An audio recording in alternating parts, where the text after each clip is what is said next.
बता दें कि कर्नाटक से इस वक्त की सबसे बड़ी खबर सामने आ रही है। कर्नाटक चुनाव में लोगों को संबोधित करते हुए चिराग पासवान ने अपने विरोधियों को चेताया, कहा कोई भी तोड़ने की कोशिश करेगा उसको छोड़ेंगे नहीं। नमस्कार, आप देख रहे हैं बिहारी न्यूज भोजपुरी। आइए खबर को विस्तार से जानते हैं। उसके पहले अगर आप मेरे चैनल पर नए हैं, खबर अच्छी लगे तो चैनल को सब्सक्राइब करना बिल्कुल ना भूलें।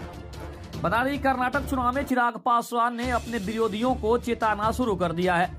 बता दें कि कर्नाटक में बीजेपी की तरफ से प्रचार प्रसार करने के लिए पहुंचे हुए हैं चिराग पासवान और अपने पहले ही संबोधन में लोगों को संबोधित करते हुए, रैलियों को संबोधित करते हुए उन्होंने अपने विरोधियों को पस्त करने का हर एक नुस्खा अपनाने का काम किया है। बता दें कि अपने विरोधियों को चेताते हुए उन्होंने कहा है कि कोई भी अगर पार्टी को तोड़ने की कोशिश करेगा, कोई भी पीछे पड़ने की कोशिश करेगा, उसको बिल्कुल भी छोड़ा नहीं जाएगा। बता दें कि पीएम मोदी के विशेष अनुरोध के बाद चिराग पासवान कर्नाटक पहुंचे हैं। बता दें कि कर्नाटक में 224 विधानसभा सीटों पर चुनाव होना है, जो कि इसी महीने 24 तारीख के बाद होने की पूरी संभावना है।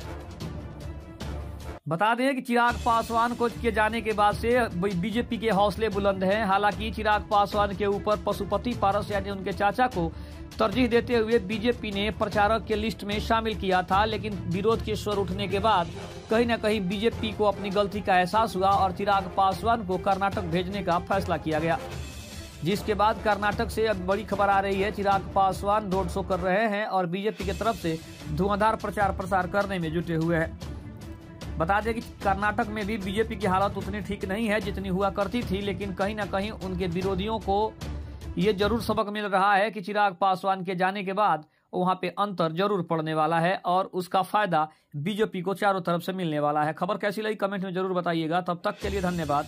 जय हिंद, जय भारत, जय भोजपुरी।